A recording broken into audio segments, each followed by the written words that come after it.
एकदम normal afternoon थी जब हमारा एमसी हन जंगमीन अपनी डेली ग्रोसरी शॉपिंग में बिजी था। रास्ते में वो अपनी फॉर्मर स्टूडेंट से टकरा गया जिससे वो पहले पर्सनली पढ़ाता था।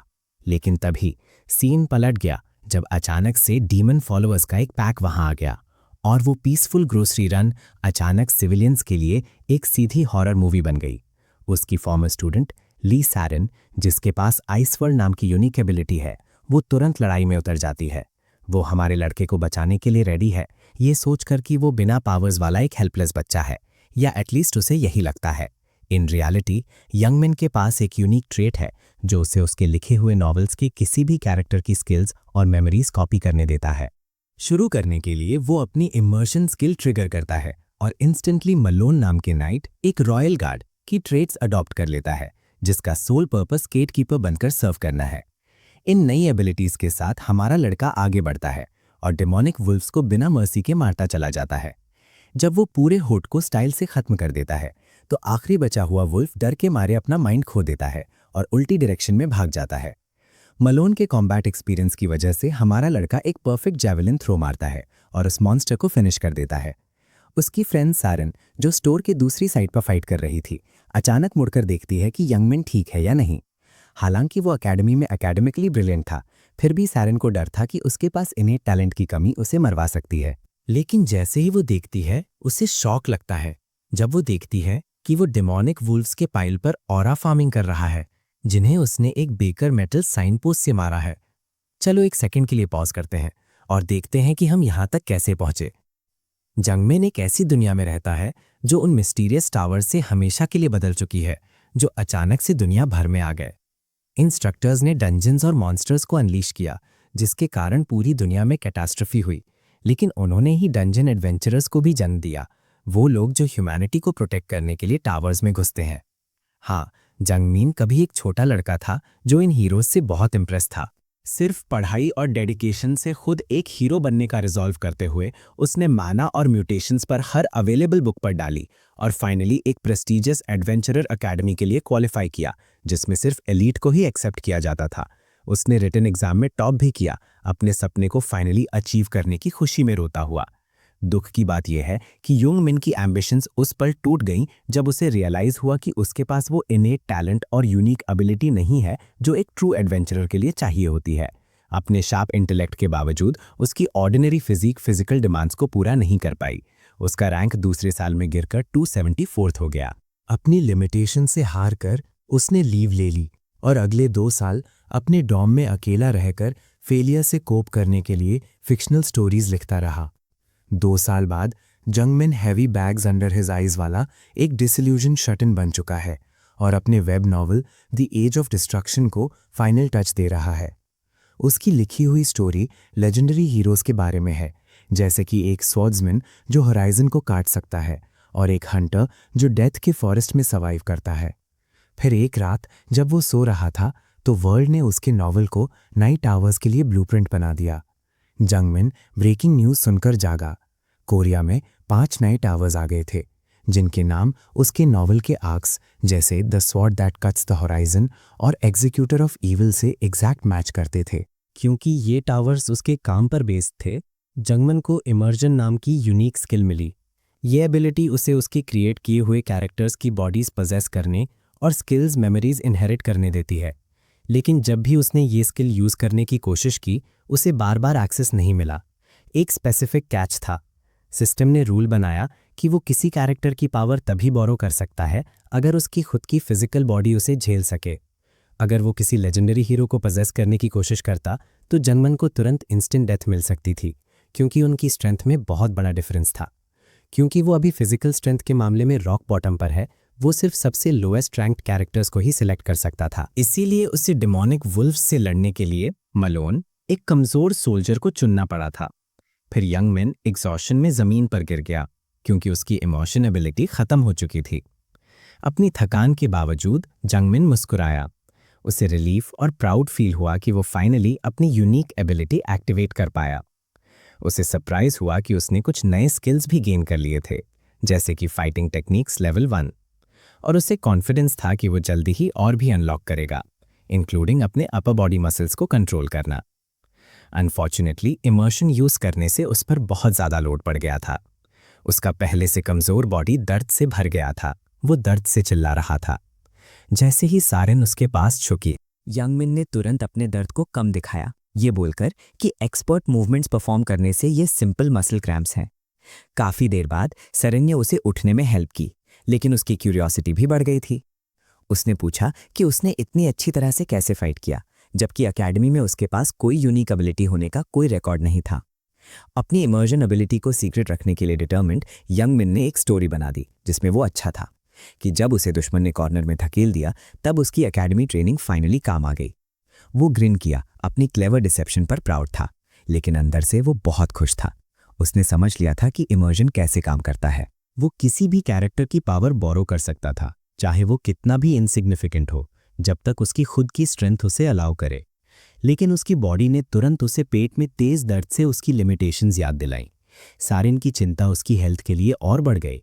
उसने हॉस्पिटल जाने का सजेस्ट किया, लेकिन योंगमिन ने उसकी चिंता को टाल दिया। इंसिस्ट किया कि उसे सिर्फ एक्सरसाइज के थ्रू अपनी स्टैमिना बिल्ड करने की ज़रूरत है। आखिर फ्यूचर में इमर्शन यूज़ करने के लिए अपनी फिजिकल कंडीशन सुधारना बहुत इंपॉर्टेंट था। हीरो बनने के एक थका देने वाले दिन के बाद योंगमिन चैन की नींद सो रहा है। उसकी शांति भरी नींद सुबह 9 बजे सारिन के मैसेजेस की सीरीज से टूट जाती है। उसकी लॉक स्क्रीन पर लेटेस्ट नोटिफिकेशन उसकी अपॉलॉजी मैसेज है। पहले तो जंगमन को समझ नहीं आता कि वो किसके लिए सॉरी बोल रही है, लेकिन अचानक उसे रियलाइज होता है। पैनिक में वो बेड से कूदता है उस चीज़ को चेक करने के लिए जिसके लिए उसे सस्पेक्ट है कि सारिन सॉरी बोल रही है, लेकिन वो जल्दी भूल जाता है कि उसकी बॉडी ने एक दिन पहले ही एक एक्सट्रीम बैटल झेली थी। दर्द वापस आता है और वो फ्लोर पर कोलैप्स हो जाता है। दर्द में वो खुद को संभालता है सर पकड़कर।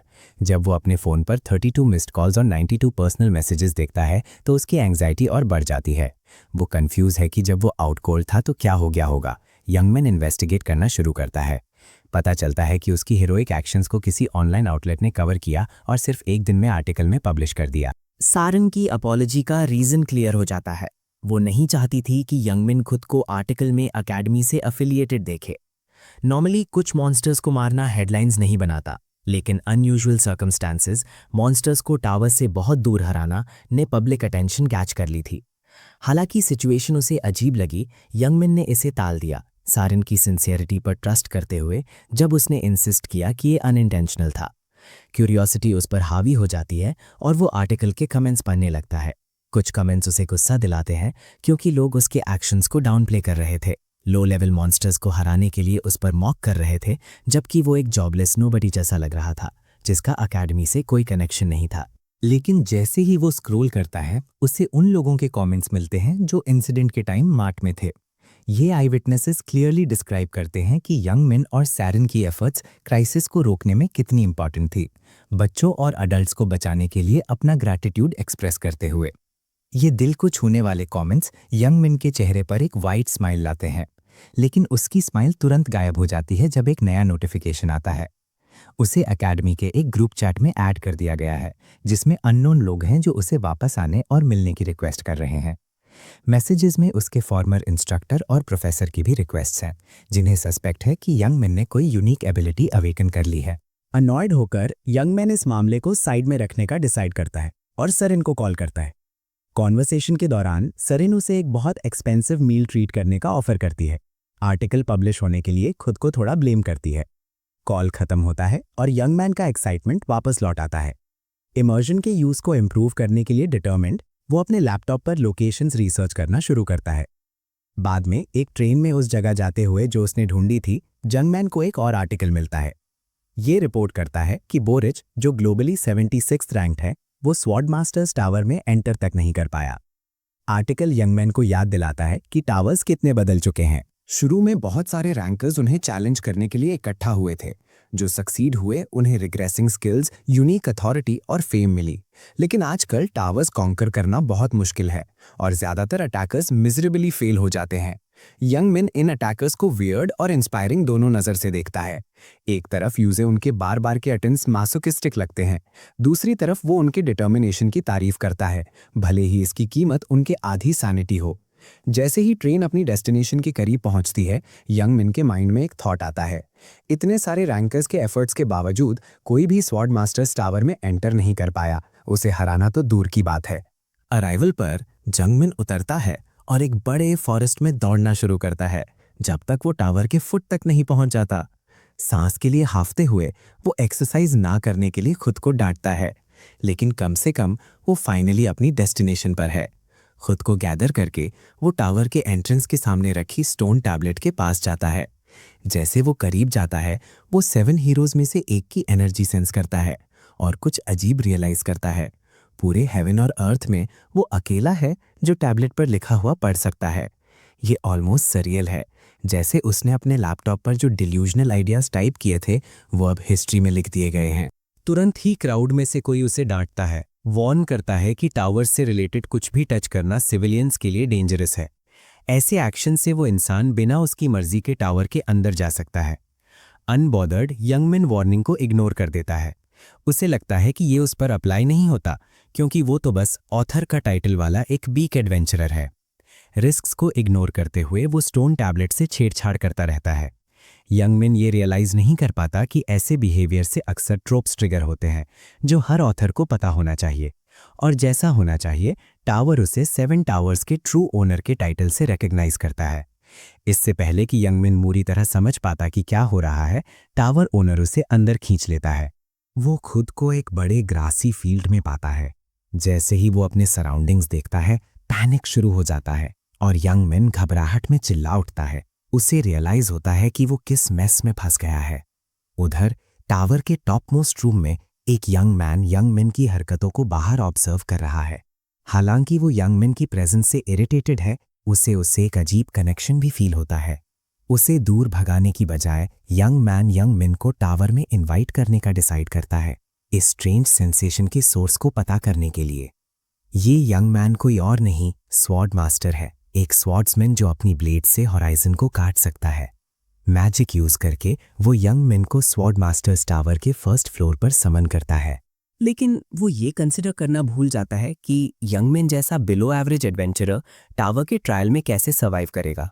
पहला trial, space of the predators, एक इतना डिफिकल्ट टेस्ट है जहां स्पॉन होने वाले मॉन्स्टर्स लिटरल कैटास्ट्रफीज है। यंगमिन को क्रीचर्स के जागने से पहले निकलने के लिए सिर्फ 1 घंटा दिया गया है।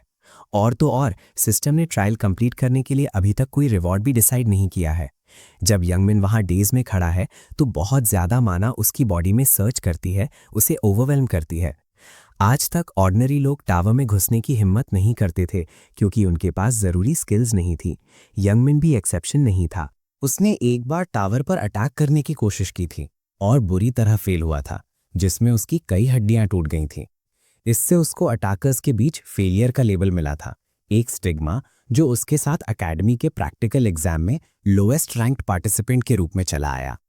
अब भी यूनिक एबिलिटी अनलॉक करने के बावजूद जंगमान जानता है कि वो उस टावर पर अटैक करने के लिए बिल्कुल स्किल्ड नहीं है, जिसे हाई रैंकिंग एडवेंचरर्स भी अवॉइड करते हैं। फ्रस्ट्रेट होकर उसे सस्पेक्ट होने लगता है कि ये पूरा ड्रामा उसे रास्ते से हटाने का एक सेटअप है। जैसे ही निराशा हावी होने लगती है, एक लाइफलाइन मिल जाती है। उसकी आंखों के सामने एक स्क्रीन मटीरियलाइज होती है जो उसे इन्फॉर्म करती है कि ट्रायल की डिफिकल्टी को सबसे लो लेवल पर कम कर दिया गया है। मैसेज उसे बड़े चीकी अंदाज में कहता है कि इतना पिटिफुल दिखना बंद करो और आगे बढ़ो। हालांकि वो स्क्रीन उसे एक क्लास का टैग भी देती है जो उसे उसकी पिछली फेलियर से भी ज्यादा बुरी लगती है। इस इंसल्ट को साइड करके जंगमैन चीजें जोड़ना शुरू करता है। स्क्रीन ने मेंशन किया था कि ट्रायल की डिफिकल्टी को टावर के ओनर ने कम किया था। तभी उसे क्लिक होता है, ये ईडन है, वो स्वॉर्ड मास्टर जिसे उसने क्रिएट किया था, क्योंकि उसके नॉवेल्स के सभी कैरेक्टर्स को ही 7 नए टावर्स का ओनर बताया गया था। जब यंगमान जोर से ईडन का नाम लेता है तो वो नार्सिसिस्टिक स्वॉर्ड मास्टर अज्यूम करता है कि यंगमान उसे उसकी वाइड स्प्रेड फेम की वजह से जानता है। उसे ये पता ही नहीं चलता कि उसका क्रिएटर उसे आवाज़ दे रहा है। यंगमान का शक कंफर्म हो जाता है कि ये सच में वही ईडन है जिसे उसने लिखकर एग्जिस्ट किया था। ईडन उन 7 हीरोज में से एक है और कई मायनों में यंगमान का ही रिफ्लेक्शन है। दोनों ने टैलेंटलेस इंडिविजुअल्स की तरह शुरुआत की थी। ईडन भले ही स्वॉर्ड में इफेक्टिव था, पर शुरुआत में माना यूज करने की एबिलिटी नहीं रखता था। किसी भी क्लासिक प्रोटैगनिस्ट की तरह उसने आखिर में एक मेंटोर ढूंढा, माना चलाना सीखा और डेविल्स कैसल की जर्नी पर निकल पड़ा। रास्ते में उसने काउंटलेस डीमंस को हराया, एक हीरो का टाइटल कमाया और वो सब बन गया जिसके लिए यंग मैन एस्पायर करता था। ईडन से बात करके यंग मैन को प्राइड फील होता है, लेकिन उसकी एडमिरेशन तब कट शॉर्ट हो जाती है जब ईडन यंग मैन की चुप्पी से इरिटेट होकर अचानक उसे ट्रायल के लिए अकेला छोड़ देता है, क्योंकि उसका नार्सिसिस्टिक नेचर 1 सेकंड से ज्यादा खुद कॉन्वर्सेशन का टॉपिक ना हो ये हैंडल नहीं कर पाया। जैसे ही साइलेंस छा जाती है, यंग मैन खुद को उस बड़े से फील्ड में खड़ा पाता है जहां 1 घंटे से भी कम में मॉन्स्टर्स जाग जाएंगे। अपनी किस्मत एक्सेप्ट कर लेता है। उसे रियलाइज होता है कि उसके पास ट्रायल को हेड ऑन फेस करने के अलावा कोई चॉइस नहीं है। हिम्मत जुटाकर वो चैलेंज के लिए प्रेपरेशन शुरू करता है, खुद को रीअश्योर करता है कि ऑथर होने के नाते उसके पास शायद कोई एडवांटेज हो। वो उम्मीद शॉर्ट लिव्ड होती है जब सबसे पहला क्रीचर जो उसे दिखता है वो ऊपर उड़ता हुआ एक ड्रैगन होता है। पैनिक उसे जकड़ लेता है क्योंकि ड्रैगन्स सबसे पावरफुल क्रीचर्स में से हैं और ये तो सिर्फ शुरुआत है। जब 50 मिनट से भी कम टाइम बचा होता है, जंगमन जानता है कि टाइम वेस्ट करने के लिए नहीं है। वो फर्स्ट फ्लोर पर तरह तरह के टेरेन्स क्रॉस करता है और आखिर में एक डैम्प गीले ग्रासी मेडो में पहुंचता है। जैसे ही वो आगे कदम रखता है, अनजाने में उसके पैर के नीचे एक लकड़ी का टुकड़ा टूट जाता है। उसे एग्जामिन करते हुए उसे रियलाइज होता है कि ये एरिया ऐसे ही फ्रैगमेंट से भरा पड़ा है जो सब एक पेड़ के लगते हैं। क्लोज से देखने पर उसे नोटिस होता है कि उन टुकड़ों पर ईडन का नाम लिखा है। इस डिस्कवरी से एक नया कीवर्ड अनलॉक होता है, ईडन्स डिस्ट्रॉयड वुडन सोर्ड। ऑथर होने का जंगमन का टाइटल टावर के ओरिजिनल रिकॉर्ड्स को डिटेक्ट करना शुरू कर देता है, रिवील करता है कि यही वो लोकेशन है जहां उसके नॉवल का फर्स्ट एपिसोड शुरू हुआ था। ये ईडन का ट्रेनिंग ग्राउंड है, वो जगह जहां हीरो एक टैलेंटलेस लड़के से जीनियस में बदल गया। ट्रायल का डिजाइन यंगमन के नॉवल ईडन्स अवेकनिंग के इंट्रोडक्शन जैसा है। स्टोरी के इवेंट्स और सेटिंग्स जैसे एज ऑफ डिस्ट्रक्शन और nightmare forest in the downtown small meadow की मेमोरीज से भरकर जंगमन को जल्दी ही मुश्किल सच पता चलता है। ये ट्रायल सिर्फ एक ऑब्स्टेकल नहीं है, ये ईडन की ग्रोइलिंग ट्रेनिंग का रिक्रिएशन है। जब वो अपनी पिछली फेलियर्स पर रिफ्लेक्ट करता है तो सेल्फ डाउट उसे ओवरवेल्म करने लगता है, लेकिन उस डिस्पॉन्डेंट टीनेजर के जैसा नहीं जो वो कभी था। जंगमन आगे बढ़ने का चूज करता है। चैलेंज फेस करने के लिए डिटर्मिन्ड, वो अपनी वुडन सॉर्ड को गीली मिट्टी में घुसा देता है और फर्वर जोश से खोदना शुरू करता है। भले ही उसे पता नहीं कि वो क्या ढूंढ रहा है, उसकी एफर्ट्स पे ऑफ होती हैं जब सॉर्ड आखिर में जमीन के नीचे किसी चीज से टकराती है। एक्साइटमेंट से भरकर यंग मैन अपनी खुशी रोक नहीं पाता। उसे लगता है कि आगे कोई सीक्रेट ट्रेजर है जो उसने अंडरग्राउंड अनकवर किया था। उसके साथ जैकपॉट हिट करने से एक्सटैटिक यंग मैन उसकी जड़ों को पकड़ता है और उसे मिट्टी से बाहर खींचता है। उसकी शुरू की एक्साइटमेंट जल्दी ही उस प्लांट के अबहॉरेंट अपीयरेंस को देखकर डिस्गस्ट में बदल जाती है, लेकिन फिर भी उसे रिलीफ मिलता है कि उसे कोई वैल्यूएबल चीज मिली है। स्कर्ज लेदर क्वायर नाम का ये प्लांट एक सुपर रेयर स्पिरिचुअल अर्ब है जिसमें उसकी मैजिक पावर को परमानेंटली 1 पॉइंट से बढ़ाने का पोटेंशियल है। ये अर्ब सिर्फ ऐसे एरियाज में उगता है जो प्योर मैना से सैचुरेटेड होते हैं, जो उसे इनक्रेडिबली रेयर बना देता है। फिर भी यंग मैन खुद को एक ऐसे फील्ड में खड़ा पाता है जहां ऐसे कम से कम 50 और हो सकता है कि आगे और भी हों। हर्ब के फाइब्रस अपीयरेंस ने दूसरों को उसे कंज्यूम करने से डिटर किया था, लेकिन यंग मैन अब लाइफ और डेथ सिचुएशन में एक बाइट लेने का डिसाइड करता है। शुरू से ही रिलक्टेंट, उसे जल्दी ही पता चलता है कि ये हर्ब क्यों अनटच्ड छोड़ा गया था। उसका टेस्ट इतना कड़वा है कि वो अनकंट्रोलेबली वॉमिट करने लगता है। इस दुनिया का लिटरल ऑथर होने के नाते यंग मैन खुद को ऐसे डिसेप्टिव आइटम बनाने और ये भूलने के लिए कोसता है कि इसे कंज्यूम करना कितना अनप्लेजेंट है। ये जानते हुए भी कि ये इंस्टेंट पावर अप है, यंग मैन दूसरी बाइट लेने में हेजिटेट करता है। उसकी इनडिसीजन तब कट शॉर्ट हो जाती है जब टावर उसे याद दिलाता है कि मॉन्स्टर्स का स्वॉर्म आने में और उसे खा जाने में सिर्फ 45 मिनट बचे हैं। उसके चेहरे से आंसू बहने लगते हैं जब वो खुद को वो रिवोल्टिंग हर्ब खाने के लिए फोर्स करता है, ये रीजनिंग करके कि सर्वाइवल पिकी होने से बेहतर ऑप्शन है। डेस्पिरेशन उसे और ज्यादा खाने के लिए ड्राइव करती है और ये ऑर्डील मकबैंग ऑफ मिजरी में बदल जाता है। जब सिर्फ 15 मिनट बचे होते हैं, यंग मैन उसी फील्ड में जमीन पर गिर जाता है। उसकी कंडीशन पहले से भी खराब है, उसकी नाक से खून निकलता है और उसकी मेमोरी हेजी होने लगती है। उसने इतना स्कर्ज हर्ब कंज्यूम कर लिया है कि उसे अब क्वांटिटी याद नहीं है। उसने अपने बॉडी को एब्सोल्यूट लिमिट से भी आगे पुश कर दिया है। अपने पेट को बर्बाद करने के बदले में जंगमान का माना परसेप्शन स्काई रॉकेट हो जाता है। उसका बॉडी ओवरफ्लोइंग माना को कंटेन नहीं कर पाता और डेंजरसली अनस्टेबल हो जाता है। अपनी सारी स्ट्रेंथ जुटाकर वो अपनी नाक पहुंचता है, फोकस करता है और इकट्ठा किए हुए माना को अपनी वुडन सोर्ड में डालना शुरू करता है, बिल्कुल वैसे ही जैसे ईडन ने कभी किया था। इस बीच टावर के टॉप पर ईडन जंगमान के एक्शंस को इंटेंटली देखता है। वो यंगमान के स्कर्च अर्ब के प्रिसाइज नॉलेज, उसकी लोकेशन और उसके पर्पस से इम्प्रेस्ड है। फिर भी उसकी क्यूरियोसिटी बढ़ जाती है। यंगमान को सर्ब के बारे में कैसे पता चला जो रेगुलर वर्ल्ड में एग्जिस्ट ही नहीं करता। ये सस्पेक्ट करते हुए कि यंगमान कुछ बहुत सिग्निफिकेंट छुपा रहा है, ईडन और इंट्रीग्ड हो जाता है। लेकिन इससे पहले कि ईडन मिस्ट्री को अनरावल कर सके, यंगमैन कुछ ऐसा करता है जो उसे अटरली डम्फाउंडेड कर देता है। ओरिजिनल स्टोरी में एक छोटे से कंट्री की रॉयल मैजिशियन ने अपने कॉमराड्स को डीमन सब्जुगेशन के दौरान खो दिया था और कंट्री साइड में चली गई थी, जहां वो ईडन से मिली। उसका नाम था दरमार्शा। वो ईडन के रेकलेस लेकिन डिटर्मिन्ड अटेम्प्ट्स को देखकर मूव हुई थी और उसे माना को सही तरह से कंट्रोल करना सिखाने का डिसाइड किया था। उसकी गाइडेंस के अंडर ईडन ने माना कंट्रोल मास्टर किया, जिससे वो एक रूरल विलेज में मैजिक टीचर बनने के लिए इंस्पायर हुई। यंग मैन अब अपनी एबिलिटी के नेक्स्ट कैरेक्टर के तौर पर उसकी लेगेसी में खुद को इमर्स करने का एम करता है। अपनी सारी मैना वुडन सोर्ड में चार्ज करके यंग मैन उसे पूरी स्ट्रेंथ से जमीन में स्मैश करता है। डूर मार्शा का नाम फोकस करते हुए इमर्शन एक्टिवेट करता है। अपनी सरप्राइज पर वो पहले ही अटेम्प्ट में इमर्शन की रिक्वायरमेंट्स मीट करता है और रिवॉर्ड के तौर पर ब्लेसिंग ऑफ मैजिक रिसीव करता है।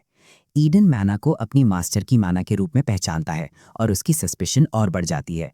यंग मैन के पास उसकी मैना कैसे हो सकती है? इस बीच यंग मैन रिफाइन की हुई मैना को अपने दिल में इकट्ठा करता है और उसे फिंगर टिप्स तक ट्रांसफर करता है, फिर उसे वापस वुडन सोर्ड में चैनल करता है। टावर की तरफ से उसकी डिप्लीटेड मैना रिजर्व्स और उसके बॉडी पर होने वाले हैवक के बारे में बार बार वार्निंग्स मिलने के बावजूद यंग मैन रुकता नहीं है। उसके रिलेंटलेस एफर्ट से उसके बॉडी में अनोमलीज फैलने लगती हैं, जिसके कारण वो खून खांसता है। यंगमन की डेस्परेट स्ट्रगल को देखते हुए ईडन मदद देने की बजाय सिर्फ अपने रूम से हंसता है। यंगमन के शेयर डिटर्मिनेशन से इम्प्रेस्ड होकर टावर खुद इंटरवीन करता है, यंगमन को उसकी इम्पेंडिंग डेथ के बारे में वॉर्न करता है। फिर भी रिस्क से पूरी तरह अवेयर यंगमन रेजोल्यूट रहता है। वो मॉन्स्टर्स का शिकार बनने के बजाय लड़ते हुए मरना पसंद करेगा। ये अनयील्डिंग रिजॉल्व उसे उसकी लिमिट से आगे धकेलता है। जैसे ही वो माना वुडन सोर्ड में चैनल करता है, वो क्रिटिकल मास तक पहुंच जाती है। एक आखिरी अर्थ शैटरिंग पुश के साथ यंगमैन सॉर्ड को जमीन में ग्राइंड करता है, एक डेफनिंग रोर निकालता है। जैसे ही वो वेपन उसकी बची हुई सारी एनर्जी अब्जॉर्ब कर लेता है, एनर्जी का एक वायलेंट स्टॉर्म इरप्ट होता है जो पूरे टावर को हिला देता है। फिर साइलेंस। जब धूल बैठती है, यंगमैन कोलैप्स हो जाता है। उसने होराइजन ट्रायल को काटने वाली स्वॉर्ड को कंप्लीट करने के लिए अपनी लाइफ ट्रेड कर दी है।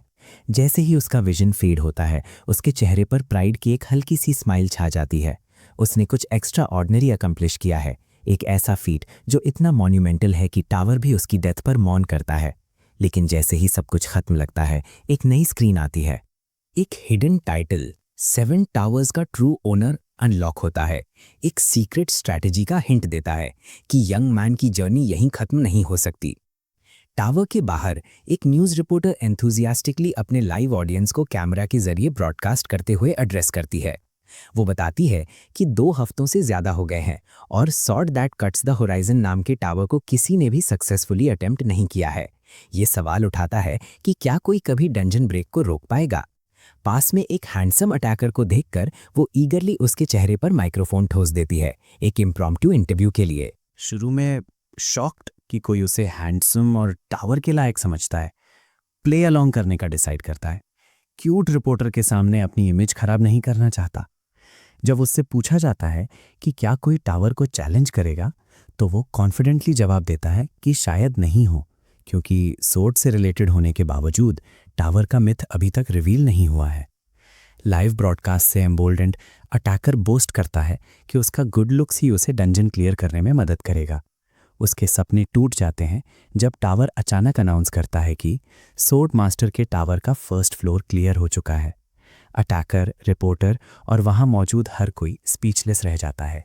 टावर डिक्लेयर करता है कि अब कोई भी सॉर्ड मास्टर्स टावर में एंटर करने के लिए क्वालिफाइड नहीं है, जिससे क्राउड रील हो जाता है।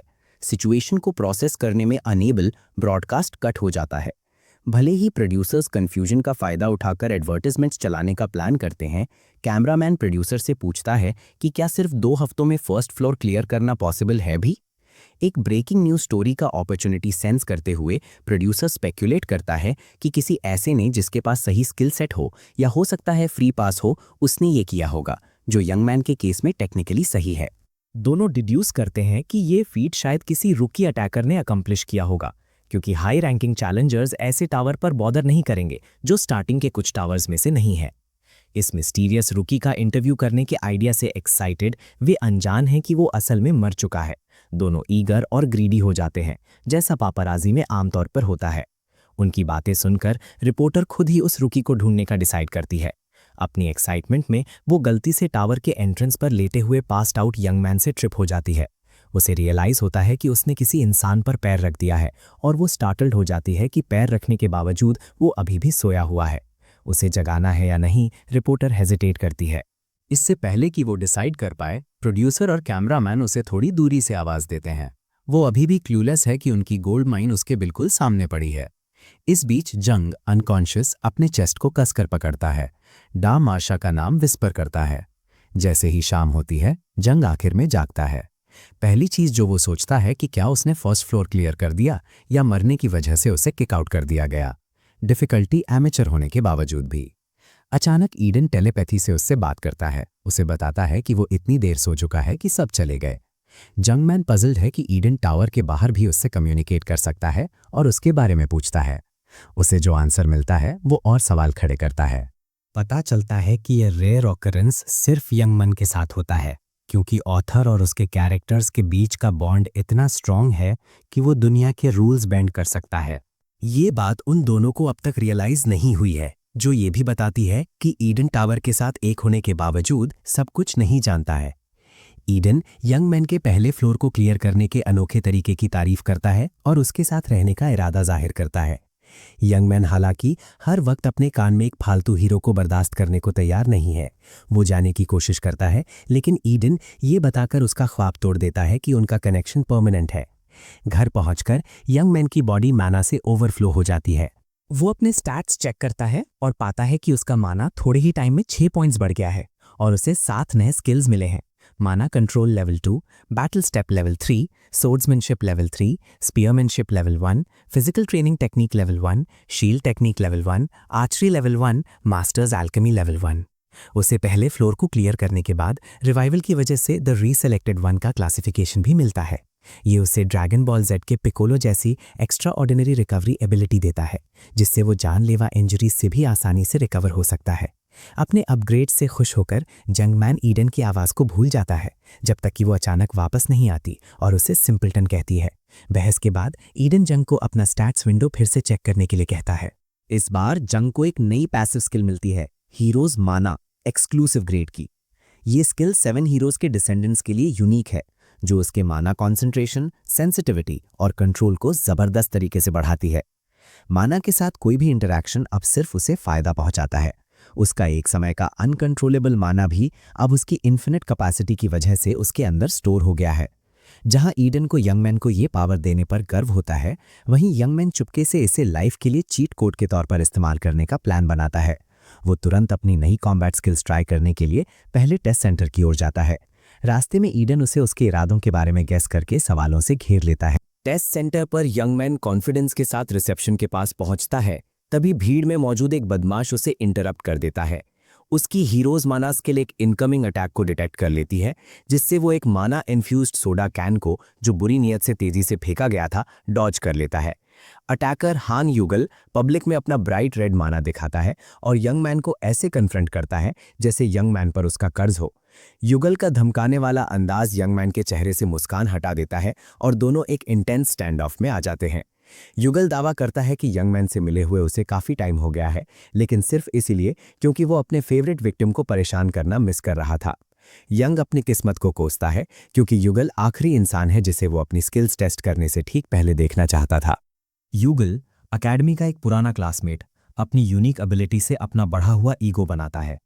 वो एक स्पारिंग सेशन का प्रपोजल देता है, जो जंगमैन की उन दर्दनाक यादों को ट्रिगर कर देता है जब युगल ने उसे मरने की कगार तक पीटा था।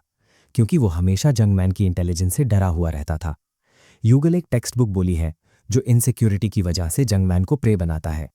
डर के मारे यंगमैन रिएक्ट नहीं कर पाता।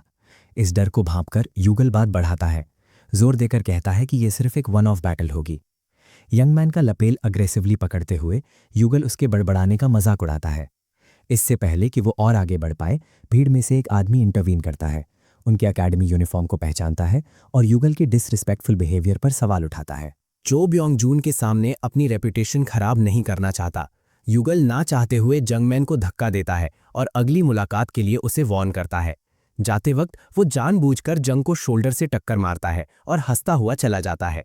हार में अपना शोल्डर पकड़कर यंगमैन रिटेलिएट नहीं करता, इसलिए नहीं कि वो कमजोर है, बल्कि इसलिए कि वो उस इवैल्यूएशन पर फोकस करने के लिए डिटर्मिन्ड है जिसके लिए वो आया था, और वो पास्ट के ट्रॉमास को अपने रास्ते में आने नहीं देता।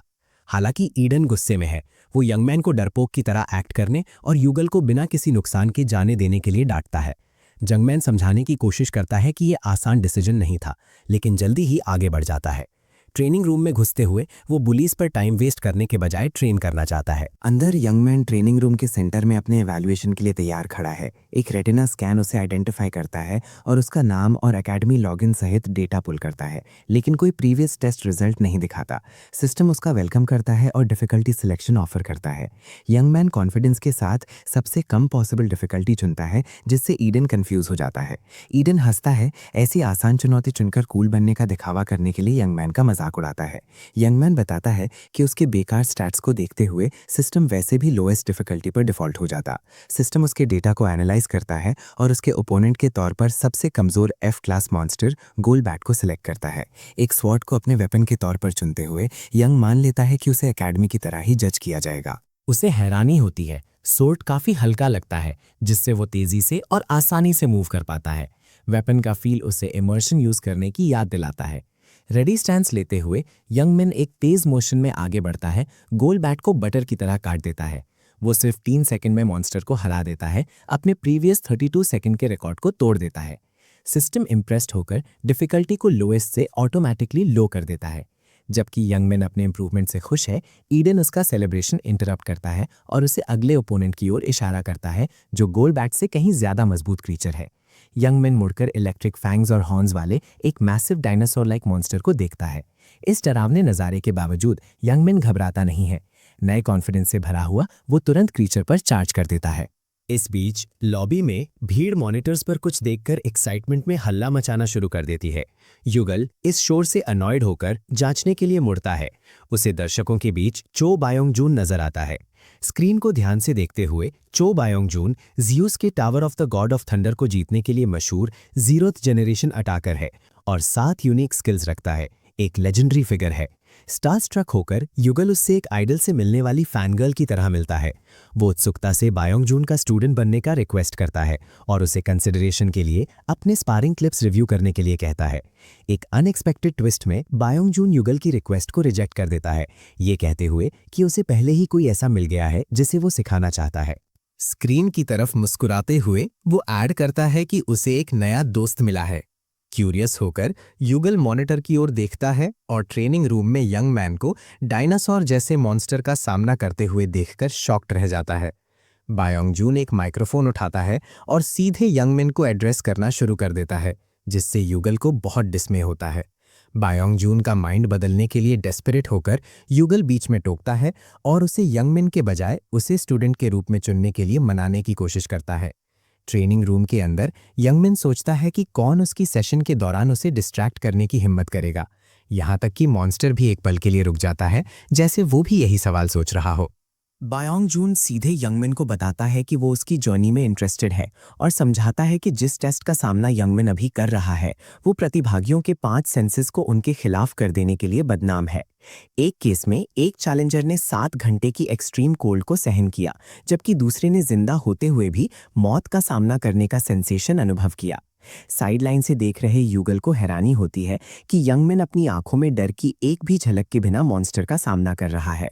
बायोंग जून सोचने लगता है कि यंगमैन या तो फियरलेस है या सिर्फ अनजान है, क्योंकि ज्यादातर अटैकर्स अब तक डॉजिंग और काउंटर अटैकिंग शुरू कर चुके होते। जवाब ढूंढते हुए बायोंग जून माइक्रोफोन का इस्तेमाल करके यंगमैन को सलाह देता है कि वो अपने और मॉन्स्टर के बीच की दूरी कम करे, क्योंकि तभी उसकी वीकनेस एक्सपोज होगी।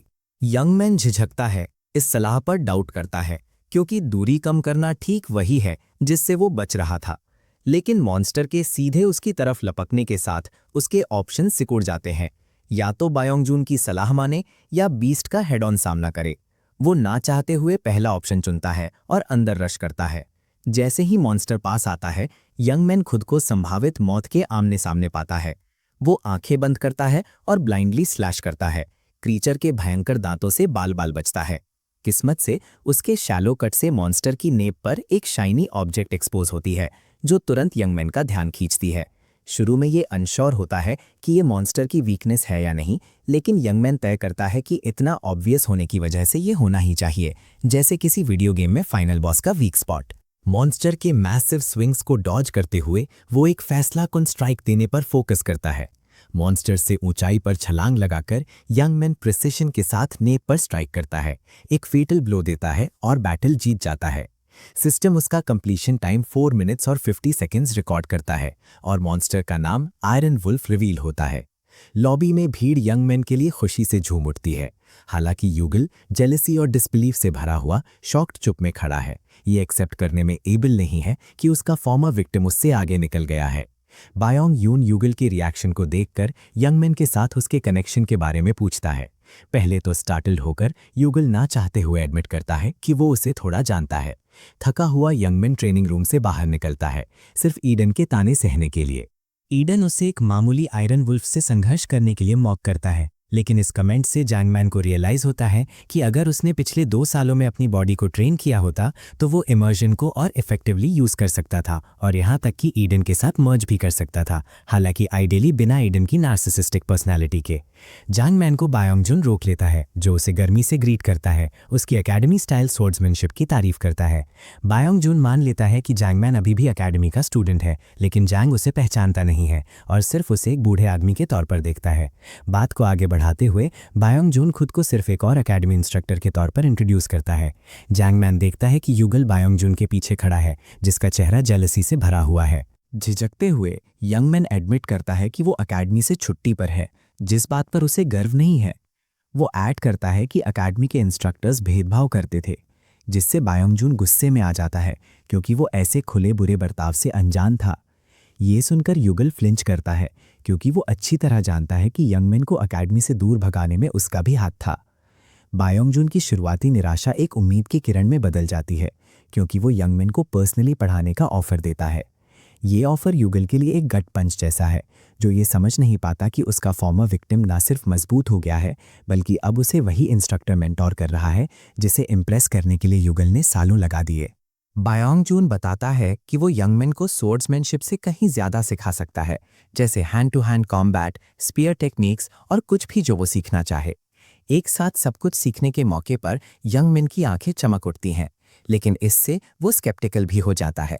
यंगमैन को शक होने लगता है कि बायोंग जून शायद ऑल मास्टर क्लास से बिलोंग करता हो, जो सच होने के लिए too good to be true लगता है। किसी भी दुनिया में ऐसा आदमी कभी फ्री में नहीं सिखाएगा। बिना किसी झिझक के यंगमैन ऑफर को मना कर देता है। बायोंग जून यंगमैन की सोच को भांपते हुए खुद को साबित करने का फैसला करता है। यंगमैन की वीकनेसेस को एनालाइज करने के लिए वो अपनी यूनिक एबिलिटीज में से एक एडवेंचरर्स आई को एक्टिवेट करता है। यंगमैन की बॉडी को अंदर से बाहर तक स्कैन करता है। एबिलिटी का असर यंगमैन की आंखों से शुरू होता है और उसकी पूरी बॉडी में एक अलर्ट ट्रिगर करता है। हालांकि ये इन्वेजिव लगता है, ये सिर्फ एक स्कैन है और कुछ नहीं। यंगमैन की बॉडी इंस्टिंक्ट से रिएक्ट करती है, इसे हार्मलेस होने के बावजूद एक आउटसाइडर की इंट्रूजन मानती है। बायोंग जून सफलतापूर्वक यंगमैन के सबकॉन्शियस में घुसपैठ करता है। वो खुद को एक ब्लैंक स्पेस में पाता है, जिसमें सिर्फ कुछ फ्लोटिंग डिजिटल स्क्रीन्स हैं। जैसे ही वो और आगे बढ़ता है, उसे पानी का एक बॉडी नजर आता है। यंगमैन के मैजिक के हॉलो नेचर से शुरू में अनइम्प्रेस्ड होकर बायोंग जून को पानी को लेकर क्यूरियोसिटी होती है, क्योंकि ये ऐसा है जो उसने पहले कभी नहीं देखा। हालांकि वो इससे आगे बढ़ने का फैसला करता है और पानी को मैनिपुलेट करके यंगमैन के डेटा में और गहराई में जाता है। ये इंट्रूजन यंगमैन की बॉडी में एक अलर्ट ट्रिगर करती है, चेतावनी देती है कि एक आउटसाइडर जबरदस्ती अंदर घुस रहा है। इस ट्रेन से यंग मैन को बहुत डिस्कम्फर्ट होता है, जिससे उसे सांस लेने में दिक्कत होती है।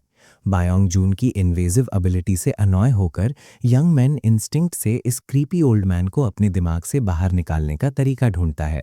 युंगमिन के सबकॉन्शियस में उसकी बॉडी हीरोज मैजिक यूज करके काउंटर मेजर एक्टिवेट करती है और एडवेंचरर्स आई का इफेक्ट बाओंगजुन पर ही रिवर्स कर देती है। ये इन्वेसिव बुद्धा बाहर निकल जाता है, उसे अपनी ही मेडिसिन का टेस्ट मिलता है। एक्सपेल होने के बाद भी बाओंगजुन स्माइल करते हुए एग्जिट करता है। युंगमिन में उसका इंटरेस्ट और बढ़ रहा था। हेनेक देने वाला एक्सपीरियंस खत्म होने के बाद युंगमिन थककर जमीन पर गिर जाता है, लेकिन इस इंसिडेंट से उसे कंफर्म हो गया कि उसके पास सच में लेजेंडरी फादर ऑफ एडवेंचरर्स चो बाओंगजुन से सीखने का चांस है। हैरान और टेरिफाइड युंगमिन उस मैजिक को देखकर बस ऑ में रह जाता है जो उसने अभी फर्स्ट हैंड देखा। इस बार बाओंगजुन फिजिकली एक रिस्पेक्टेबल ह्यूमन बीइंग की तरह उसके पास आता है और एक बार फिर उसे स्टूडेंट बनाने का ऑफर देता है। इस मुश्किल ऑर्डील से रिकवर होने के बाद जंगमन अब बाओंगजुन को एक नई इनकरेजिंग लाइट में देखने लगता है। बिना किसी झिझक के वो ऑफर एक्सेप्ट कर लेता है। उसे रियलाइज होता है कि ऐसी अपॉर्चुनिटी छोड़ना बेवकूफ़ी होगी। जैसे ही वो दोनों टीचर और स्टूडेंट के तौर पर अपना पहला मोमेंट शेयर करते हैं, युगाल दूर से देखता रहता है। जेलसी से भरा हुआ वो गुस्से में था कि युंगमन उसे एक बार फिर आउटशाइन कर रहा है, जबकि वो खुद मानता था कि उसने ज़्यादा हार्डवर्क किया है। बाओंगजुन को युंगमन के शोल्डर पर हाथ रखकर जाते देखना युगाल की रिजेंटमेंट को और बढ़ा देता है। अगले दिन एक लंबी नाप के बाद यंगमिन होबो की तरह कपड़े पहने अपने कंप्यूटर पर बैठा होता है। वो सोचता है कि क्या ऐसे रेस्ट करना ठीक है, लेकिन जल्दी ही खुद को रीअश्योर करता है बाओंगजुन की वार्निंग याद करके। उसे आने वाले ग्रूलिंग ट्रेनिंग के लिए हर एक बिट एनर्जी की ज़रूरत पड़ेगी। ट्रेनिंग, जैसा बाओंगजुन ने कहा था, लिटरली बिना पॉज के उसकी जान निकाल देगी। इंटरनेट ब्राउज करने का डिसीजन लेते हुए यंगमिन को एक न्यूज़ मिलती है कि सारे बायस्ड और अनफेयर एकेडमी इंस्ट्रक्टर्स को फायर कर दिया गया है। ये क्लियर है कि बाइजुन का इसमें हाथ था, जिन्होंने एडवेंचरर्स एसोसिएशन के फाउंडिंग मेंबर और यंगमिन के नए एलाय होने का इन्फ्लुएंस यूज किया। तभी यंगमिन की स्क्रीन पर एक नोटिफिकेशन पॉपअप होता है। उसे बताता है कि इस स्टोरी के ओरिजिनल ऑथर होने के नाते उसने इसके अंदर एक पीस ऑफ इंफॉर्मेशन डिस्कवर की है। क्यूरियस होके यंगमिन आगे इन्वेस्टिगेट करता है और एक पोशन मेकिंग कंपटीशन के बारे में जानता है, जिसका प्राइस एक यूनिक स्टोन है। कमेंट्स में लोग उस स्टोन का मजाक उड़ाते हैं, उसकी वैल्यू को डिसमिस करते हैं, लेकिन यंगमिन तुरंत पहचान लेता है कि ये बैस्टियम है, जो एज ऑफ डिस्ट्रक्शन का एक रेयर ओर है। पता नहीं कैसे रियल वर्ल्ड ने इसे रिप्रोड्यूस कर लिया है। बैस्टियम एक डिवाइन रेलिक है, एक फ्रैगमेंट जो इस वर्ल्ड में गॉड की एग्जिस्टेंस प्रूव करता है। रॉयल फैमिली सालों से इसे कलेक्ट कर रही है, लेकिन इसकी रेयरिटी की वजह से अभी तक सिर्फ 30 केजी ही जमा कर पाई है। इसके प्राइसलेस नेचर के बावजूद स्टोन का मंडेन अपीयरेंस एक ऑर्डिनरी रॉक जैसा लगता है, जिससे उसे अंडर एस्टिमेट करना आसान है। ईडन इस बात से अनजान कि वो अपने क्रिएटर पर चिल्ला रहा है, यंगमिन को डांटता है कि उसने बैस्टियम की वैल्यू नहीं समझी। ये टेरेड लगभग यंगमिन की ईयरड्रम्स फाड़ देती है और उसे टेम्प्ट करती है कि वो इस स्टोरी का लिटरल ऑथर है।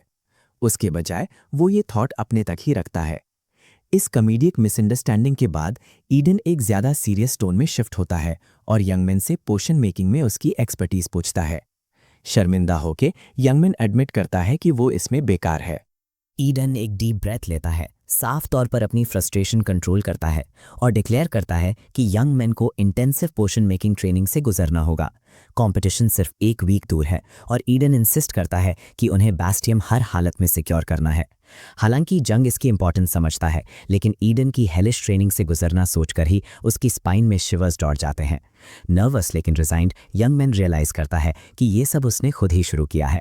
पोशंस, जिन्हें मेडिसिन भी कहा जाता है, वो आइटम्स हैं जिन्हें किसी इंसान के ब्रूजेस या डैमेज को हील करने के लिए यूज़ किया जाता है। ये एफिशिएंट है और काफ़ी वाइडली अवेलेबल हैं, लेकिन एक ऐसा स्कूल ज्वाइन करना जो पोशन मेकिंग सिखाता हो एक एक्सट्रीमली डिफिकल्ट प्रोसेस है। हालांकि यंगमैन इस बात से रिलीव्ड है कि भले ही उसमें घुसना मुश्किल हो, अगर तुम एक बेसिक एमेच्योर भी हो, तब भी गिल्ड्स तुम्हें स्काउट कर लेंगी।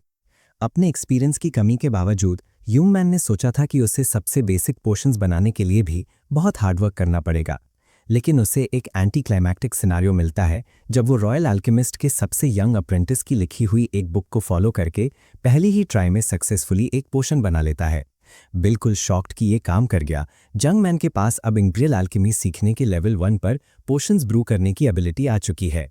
उसने जो पोशन बनाया वो एक ऑर्डिनरी सब स्टैंडर्ड हेल्थ रिकवरी पोशन है, जो किसी इंसान को फटीग से रिकवर होने में हेल्प करता है और छोटे वूंड्स को जल्दी हील करता है। पोशन के डिस्क्रिप्शन में तो युंगमिन का एक अननेसेसरी रोस्ट भी है, जिसमें इसे एक एमेचर का फ्लूक बताया गया है, जिसे गलती से किसी एक्सपर्ट की बुक मिल गई। हालांकि ये एक्यूरेट है, लेकिन इससे उसके पहले से ही लो सेल्फ एस्टीम को कोई हेल्प नहीं मिलती। अगले दिनों में युंगमिन एल्केमी के बेसिक्स में डूब जाता है, हर दिन बिना थके काम करता है, लेकिन सिर्फ इसलिए क्योंकि ईडन उसे ज़रूरत से ज़्यादा हार्डवर्क करने पर फोर्स करता है। वो एरोगेंट सॉर्ड मास्टर एक वर्काहॉलिक होने के नाते युंगमिन के ब्रेन को नॉलेज से भर देता है। जैसे ही कंपटीशन का दिन आता है, यंगमिन लॉबी में बैठा होता है, ग्रूलिंग ट्रेनिंग की वजह से पूरी तरह से एग्जॉस्टेड। अपने टॉर्चरस रिजीम पर सल्क करते हुए वो किसी को इस साल के कंपटीशन के इम्प्रेसिव लाइनअप के बारे में डिस्कस करते हुए सुनता है, जिसका दावा है कि ये पिछले सालों से बेटर है। क्यूरियस होके जंग ऊपर देखता है और उस हाइप का सोर्स देखता है, एक फ्लैम्बॉयंट फिगर जो क्राउड की एडमिरेशन में डूबा हुआ है। ये आदमी रेनॉल्ड है, फेमस मास्टर रेनॉल्ड का बेटा, और उसके साथ कई रेनाउंड पोशन मास्टर्स हैं। यंगमैन अनईजी हो जाता है, रियलाइज करते हुए कि ये सिर्फ उस जैसे एमेचर्स के लिए कंपटीशन नहीं है। उसकी नर्वसनेस बढ़ जाती है जब वो इन एलीट फिगर्स के पार्टिसिपेशन का प्लॉजिबल रीजन पहचानता है। प्रोड्यूसर्स ये वो लोग हैं जो एडवेंचरर्स द्वारा टावर्स और डंजन से लाए गए मटेरियल्स को यूजफुल आइटम्स में रिफाइन करते हैं। प्रोड्यूसर्स काफ़ी प्रेस्टिजियस होते हैं। एडवेंचरर्स एसोसिएशन द्वारा सिर्फ 38 लोगों को क्राफ्ट्समैन का टाइटल दिया गया है और उनमें से सिर्फ 8 के पास ही मास्टर क्राफ्ट्समैन का रैंक है। इतने अकम्प्लिश्ड फिगर्स के अगेंस्ट compete करने का प्रेशर जंग मैन को खुद पर डाउट करने पर मजबूर कर देता है, लेकिन ईडन उसके सेल्फ डेप्रिकेटिंग थॉट्स के लिए उसे डांटता है और उनका कॉमन गोल बैस्टियम याद दिलाता है। अपनी नर्व्स को झटकने की कोशिश करते हुए जंग मैन एक पोशन उठाता है, लेकिन रेनाल्ड उसे इंटरप्ट करता है, जो डिसमिसिवली यंग मैन के एक्शंस पर सवाल उठाता है। जब यंगमिन बताता है कि पोशन फटीग से रिकवर होने में हेल्प करता है, तो रेनॉल्ड केयर करने का नाटक करता है, लेकिन चुपके से इग्नोर किए जाने पर गुस्सा हो जाता है। वो बदले में यंगमिन को एक स्ट्रीट डॉग कहता है, ये इम्प्लाई करते हुए कि उसका क्राफ्ट्समैन के बीच कोई काम नहीं। पहली बार इस इंसल्ट से यंगमिन को सच में गुस्सा आता है, लेकिन इससे पहले कि वो रिएक्ट करे, रेनॉल्ड चला जाता है क्योंकि उसे अगले ग्रुप के कंटेस्टेंट्स के लिए स्टेज पर बुलाया गया था। अपने गुस्से के बावजूद यंगमिन कंपटीशन पर फोकस करने का रिजॉल्व करता है और अपने फ्रस्ट्रेशन को डिटर्मिनेशन में चैनल करता है। कॉन्टेस्ट एक सिंपल गोल के साथ शुरू होता है, दी गई हर्ब्स का यूज करके एक पोशन बनाओ। रेनॉल्ड एक प्रिविलेज्ड ब्राट होने के नाते एक्सपेंसिव कंपाउंडिंग मशीन और हर्ब्स की क्वालिटी से इम्प्रेस नहीं होता, भले ही वो एमेच्योर कंपटीशन के लिए काफ़ी बेहतरीन है। वो यंगमैन को अपनी जगह पर फ्रीज हुआ देखता है, ये मानते हुए कि वो सबका टाइम वेस्ट कर रहा है। हालांकि रेनॉल्ड यंगमैन के स्टिलनेस को गलत जज करता है। यंगमैन असल में इमर्जन यूज कर रहा है, एक स्किल जो उसे अपने बनाए फिक्शनल कैरेक्टर्स की एबिलिटीज चैनल करने देती है। इस बार वो आर्यन पेपर में इमर्स करता है, जो उसकी ओरिजिनल स्टोरी में सबसे बड़े एल्केमिस्ट की डायरेक्ट अप्रेंटिस थी। भले ही वो सबसे ज्यादा ब्राइट नहीं थी, आर्यन का एक्सेप्शनल माना कंट्रोल उसे सबसे अलग करता था, और उसकी रिलेंटलेस डेडिकेशन अपनी वीकनेसेस को ठीक करने के लिए हर दिन 100 बुक्स पढ़ना ने उसे डायरेक्ट अप्रेंटिस का टाइटल दिलाया। आर्यन को असेंडेंट की नॉलेज भी मिली थी, जो एल्केमिकल विजडम का एक ट्रेजर ट्रोव था। इमोशन के थ्रू यंग मैन उस नॉलेज को अपने हाथों में मैनिफेस्ट करता है। अपने माना को स्टेबलाइज करने के लिए एक पोशन पीते हुए वो आने वाले नॉलेज के फ्लड के लिए खुद को रेडी करता है। एक सिस्टम वार्निंग उसे अलर्ट करती है कि इन्फॉर्मेशन का शेयर वॉल्यूम उसकी कैपेसिटी से ज़्यादा है, लेकिन उसकी पैसिव एबिलिटी हीरोज माना इस कमी को काउंटरएक्ट करती है और उसे नॉलेज के इस ओवरवेलमिंग इन्फ्लक्स को अब्जॉर्ब करने देती है। यंगमिन के लिए ये एक्सपीरियंस ऐसा था जैसे उसने एक एंशिएंट लाइब्रेरी की हजारों बुक्स एक ही बार में कंज्यूम कर ली हों। वो अपने दिमाग में आ रहे विजडम के फ्लो से पूरी तरह एंट्रांस्ड हो जाता है। नॉलेज के उस पहाड़ को एक्सपीरियंस करते हुए जो उसके दिमाग में फ्लड कर रहा था, यंगमैन इसे हैंडल करने की अपनी एबिलिटी पर सेकंड गेस करने लगता है। सिस्टम उसे एक बार फिर वार्न करता है कि ट्रांसफर हो रहे नॉलेज और यंगमैन की माना कैपेसिटी के बीच एक मैसिव गैप है। शुक्र है उसकी पैसिव एबिलिटी हीरोज माना इस प्रोसेस को स्टेबल रखने के लिए ओवरटाइम काम करती है। इसे लेवरेज के तौर पर यूज करके यंगमैन उस एक्सक्रूशिएटिंग पेन को सहता है, भले ही उसे लगता है जैसे उसके सर पर ट्रक से टक्कर हुई हो। ये प्रोसेस एल्केमी पर टेम्पररी मास्टरी, बढ़ी हुई नॉलेज और अल्केमिस्ट्स की हिस्ट्री के इनसाइट्स देता है, वो भी बिना सैकड़ों बुक्स पढ़ने की ज़रूरत के। ईडन भले ही इस पेन को खुद एक्सपीरियंस नहीं कर रहा था, लेकिन वो युंगमिन के थ्रू फ्लो हो रही पावरफुल एनर्जीज को सेंस करता है। इससे ईडन की क्यूरियोसिटी और बढ़ जाती है युंगमिन की मिस्टीरियस एबिलिटी को लेकर, जिसे वो अभी तक पूरी तरह समझ नहीं पाया है। सिवियर पेन में अपना सिर पकड़े होने के बावजूद युंगमिन अपनी एक लंबी रिगरस ट्रेनिंग की वजह से नॉलेज ट्रांसफ़र कंप्लीट कर लेता है। ट्रांसफ़र पूरा होने के बाद अब आखिरकार कंपटीशन में पार्टिसिपेट करने का टाइम आ गया है। लेकिन जैसे ही वो ज़रूरी हर्ब्स गैदर करने के लिए दौड़ता है तो उसे बास्केट्स खाली मिलती हैं। जब वो इमर्स होने में बिजी था, तब तक बाकी सब पूरा स्टॉक ले चुके थे। ईडन देर होने से अनॉयड हो जाता है और फ्रस्ट्रेट हो जाता है, लेकिन जब वो यंग मैन के फेस पर उम्मीद की एक ग्लिमर ऑफ होप देखता है तो वो क्यूरियस हो जाता है कि यंग मैन को क्या मिला है। ईडन के डिसअपॉइंटमेंट के लिए यंग मैन को सिर्फ कुछ पॉइजनस हर्ब्स मिली हैं। ईडन एक स्ट्रॉन्ग पॉइजन पोशन बनाने का सजेशन देता है जो एक बड़े मॉन्स्टर को हरा सके, ये रीजनिंग देते हुए कि इससे यंग मैन को अच्छे पॉइंट्स मिल सकते हैं। लेकिन यंग मैन बाकी बची हर्ब्स को एनालाइज करना जारी रखता है और ईडन का ब्रिलियंट आइडिया बीच में ही छोड़ देता है। पहली हर्ब जो यंग मैन एग्जामिन करता है वो है एस्टेनोपिया, जिसे यूनिक क्लासिफाई किया गया है।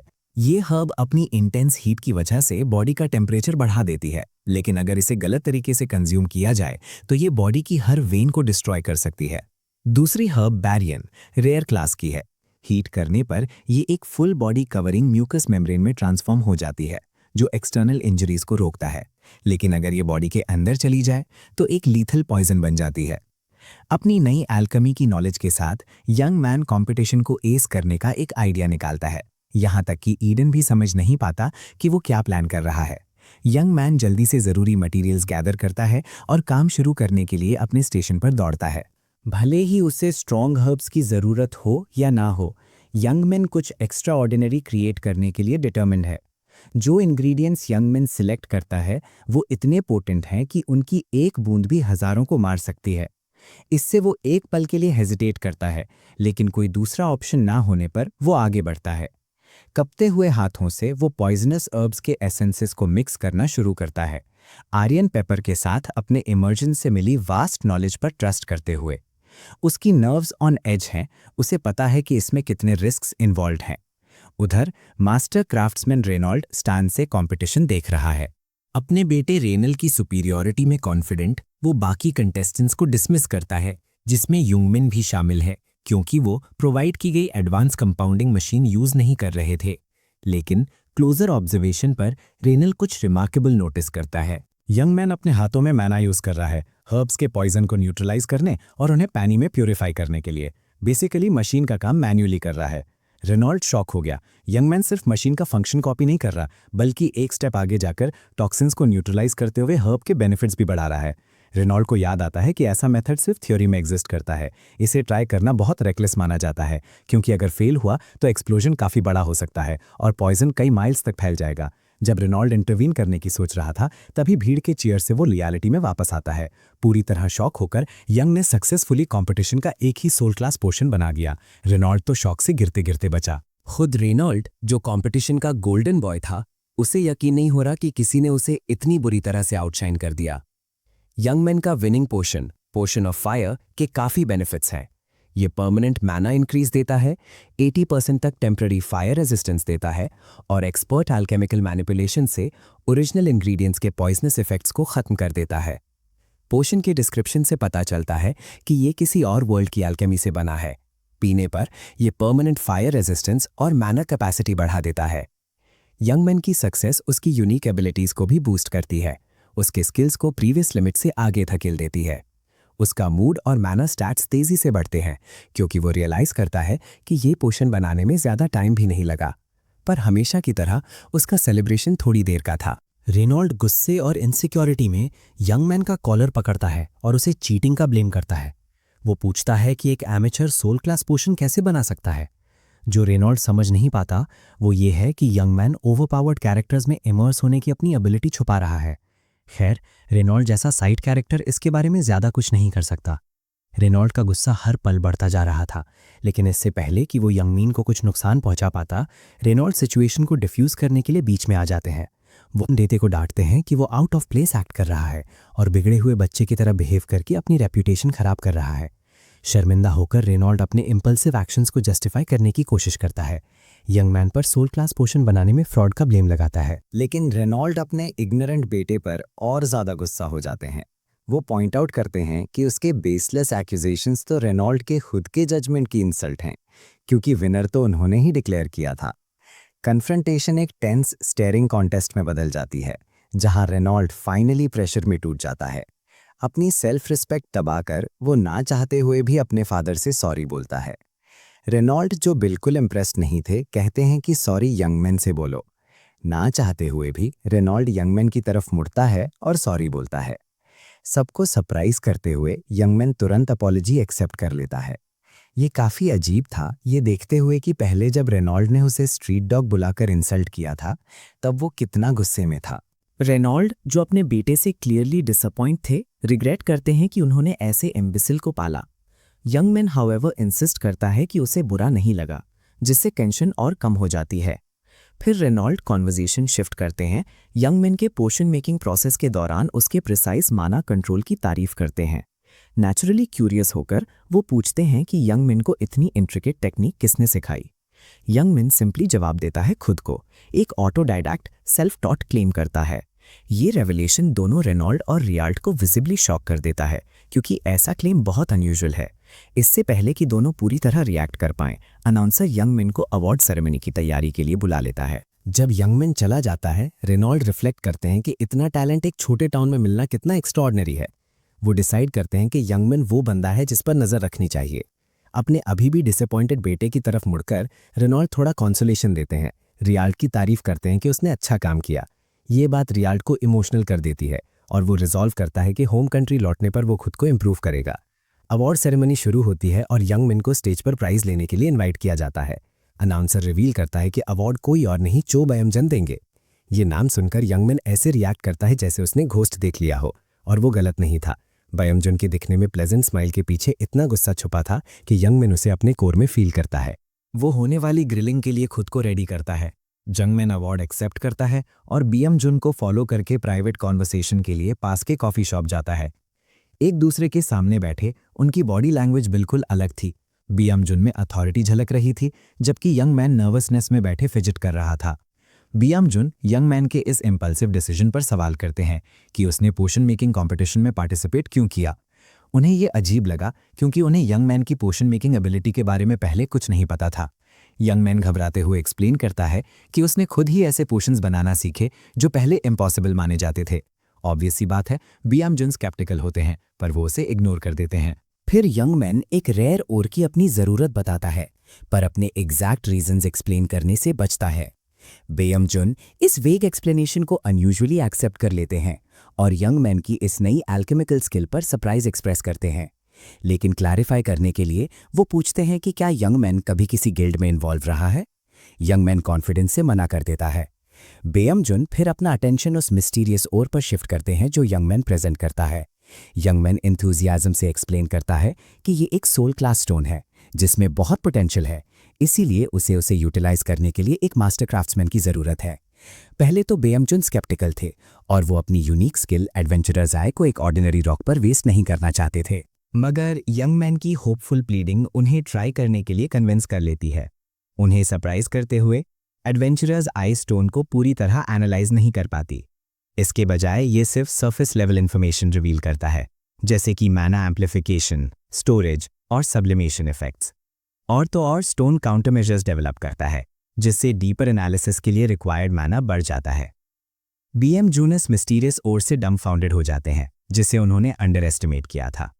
अब उनकी मेन चिंता ये थी कि यंग मीन जैसा इनएक्सपीरियंस्ड बंदा इस स्टोन की यूनिक प्रॉपर्टीज को कैसे पहचान पाया, खासकर तब जब कंपटीशन ऑर्गेनाइजर्स भी फेल हो गए थे। वो ब्रीफली यंग मैन के माइंड में फिर से डेल्व करने की सोचते हैं, पर अल्टीमेटली वो इसके अगेंस्ट डिसाइड करते हैं। उन्हें इसे ऑब्जर्व करने में ज्यादा वैल्यू मिली। फाइनली बीएम जुन 1 महीने में यंग मैन को एक मास्टर क्राफ्ट्समैन ढूंढने में हेल्प करने को अग्री हो जाते हैं, लेकिन वो इंसिस्ट करते हैं कि यंग मैन ब्रेक ले ले, उसे आने वाली हेलिश ट्रेनिंग की याद दिलाते हुए। बोर्डम से बचने के लिए बीएम जुन सजेस्ट करते हैं कि यंग मैन एकेडमी के पुराने फ्रेंड से रिकनेक्ट करे। इसके साथ बीएम जुन चले जाते हैं। यंगमैन तो अपने फेल एडवेंचरर ड्रीम्स की वजह से एकेडमी छोड़ने के बाद 2 साल तक अपने दोस्तों को गोस्ट करने के डिसीजन पर स्टक था। अचानक यंगमैन का फोन बजता है। उसके शौक के लिए ये तामन का कॉल था, वही दोस्त जिसको वो कांटेक्ट करने के बारे में सोच रहा था। इस कोइंसिडेंस से हैरान होकर यंगमैन पैनिक करता है कि कॉल उठाए या नहीं। इससे पहले कि वो डिसाइड कर पाता, वो पलटता है और सामने तमन से फेस टू फेस आता है।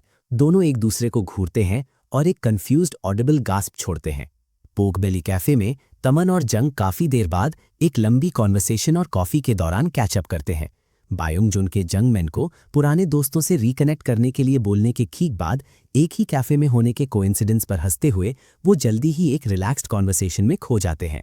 कैंग तमन, जंगमैन का दोस्त, एकेडमी के सेकंड टॉप स्टूडेंट के रूप में इंट्रोड्यूस होता है, एक प्रोडिजी जिसके पास काफी टैलेंट्स हैं। अपनी कई एबिलिटीज में से वो स्वॉर्ड्समैनशिप में एक्सेल करता है और A class dungeon solo complete करने की कैपेबिलिटी रखता है। अपने इंप्रेसिव स्किल्स के बावजूद तमन एक लेड बैक हम्बल इंसान है जो यंगमैन को देखकर बस खुश है। जैसे ही वो बात करते हैं, तमन कैजुअली मेंशन करता है कि जब उसने दूसरों को बताया कि वो यंगमैन के साथ घूम रहा है तो उनका ग्रुप चैट जेलसी से भर गया। खुद को कूल रखते हुए जंगमैन तब कॉट ऑफ गार्ड हो जाता है जब तमन उसे बताता है कि यूना पहले ही उनसे मिलने के लिए रास्ते में है। तमन ये भी ऐड करता है कि वो यंगमैन को देखने के लिए खास तौर पर एक्साइटेड थी, जिससे वो विजिबली हेजिटेंट हो जाता है। यंगमैन का रिलक्टेंस गिल्ट से आता है। इतने टाइम तक अपने दोस्तों को घोस्ट करने के बाद वो अचानक उनसे मिलने में अनकंफर्टेबल फील करता है। जब यंगमैन नर्वस होकर अपना खाना चबा रहा था, टैमन रिवील करता है कि उससे कांटेक्ट टूटने के बाद यूना ने काफी टफ टाइम देखा था और यंगमैन को वार्न करता है कि उससे एक प्रॉपर हार्ट टू हार्ट बात करने के लिए रेडी रहे। जो एक हार्ट वार्मिंग रियूनियन होनी चाहिए थी, वो जल्दी ही डार्कर टर्न ले लेती है। जंगमैन की ऑथर एबिलिटीज एक फेमिलियर अनॉमली डिटेक्ट करती है, एक एवर्टन कर्स की प्रेजेंस, जैसा उसने ग्रोसरी स्टोर में इनकाउंटर किया था। इस लो डिफिकल्टी इवेंट में उसे कर्स्ड सब्जेक्ट को कैप्चर होने से पहले बचाकर कर्स को तोड़ना होगा। इस क्वेस्ट को कंप्लीट करने का रिवॉर्ड है मिस्टीरियस एवर्टन एसोसिएशन के बारे में वैल्यूएबल इंफॉर्मेशन। टेंशन बढ़ती है जब यंगमैन कैफे को स्कैन करता है, बैड ओमेन के सोर्स को लोकेट करने की कोशिश करता है। एटमॉस्फेयर में मर्डरस इंटेंट की कमी के बावजूद वो और टैमन दोनों आने वाली प्रॉब्लम को सेंस कर सकते हैं। जंगमैन डिड्यूस करता है कि एक ट्विस्टेड माना कैफे के अराउंड है और उसके फेमिलियर सोर्स को आइडेंटिफाई करता है। जब कर्स्ड इंडिविजुअल एंटर करता है तो टैमन और जंगमैन दोनों स्टन्ड हो जाते हैं। वो यूना थी जो वार्म स्माइल के साथ उन्हें ग्रीट करती है। ये रियलाइज करते हुए कि यूना वर्शिपर नहीं बल्कि कर्स्ड विक्टिम है, वो दोनों खुद को रेडी करते हैं। एक फ्लैशबैक में जंगमैन अपने अर्ली एकेडमी डेज याद करता है, जब यूनिक एबिलिटी ना होने के बावजूद एंट्रेंस एग्जाम में फर्स्ट प्लेस सिक्योर करने के लिए उसे ऑस्ट्रेसाइज किया गया था। एक खास इंसिडेंट उसके दिमाग में आता है। स्टूडेंट्स पोस्ट एडमिशन सेरेमनी में उसकी स्पीच के बारे में गॉसिप कर रहे थे और उसकी पावर्स की कमी का मजाक उड़ा रहे थे। गुस्से में यंगमैन उनके ग्रुप के पास से तेजी से गुजरा, उनका फॉर्मेशन तोड़ दिया, पर उनमें से एक ने उसे ट्रिप कर दिया, जिससे वो सीढ़ियों से नीचे गिर गया। स्टूडेंट्स ने यंगमैन के इतने छोटे अटैक को डॉज ना कर पाने पर हंसा, पर उनका मजाक अचानक रुक गया जब यूना बीच में आई। उसने डिमांड किया कि वो यंगमैन से सॉरी बोले और उन्हें डांटा कि वो यंगमैन की तरह पढ़ाई करने के बजाय गॉसिप में टाइम वेस्ट कर रहे हैं। उसका उसे डिफेंड करना उसकी डार्क लोनली वर्ल्ड को रोशन कर गया और वो उसके ऑ में चला गया। जब बुलीज ने रिटेलिएट करने की कोशिश की तो उनमें से एक को उसके दोस्तों ने रोक दिया, जिन्होंने याद दिलाया कि यूना हेवनली मैंशन गिल्ड की डायरेक्टर की बेटी है, जो इतनी पावरफुल है कि उनका फ्यूचर खराब कर सकती है। यूना उनकी थ्रेट से अनबॉदर्ड उन्हें फ्लिप ऑफ करती है और यंगमैन को खड़ा होने में हेल्प करती है। फिर उसने उसे डिनर के लिए इनवाइट किया, ये डिक्लेयर करते हुए कि बेट हारने के बाद टैमन को उसे एक मील देनी थी। यंगमैन उसकी काइंडनेस से स्टंट उसके पीछे पीछे चला गया, थैंकफुल था कि फाइनली कोई उसके साइड में था। टाइम के साथ यूना और टैमन उसके पहले सच्चे दोस्त बन गए। एकेडमी स्टूडेंट्स के उनकी दोस्ती से जलने के बावजूद वो दो top ranking students sparring sessions को यंगमैन के बुलीज से बदला लेने के मौके के तौर पर यूज करते थे, बिना किसी ट्रबल में आए। इस बात ने यंगमैन के अंदर अप्रिसिएशन और गिल्ट दोनों भरा।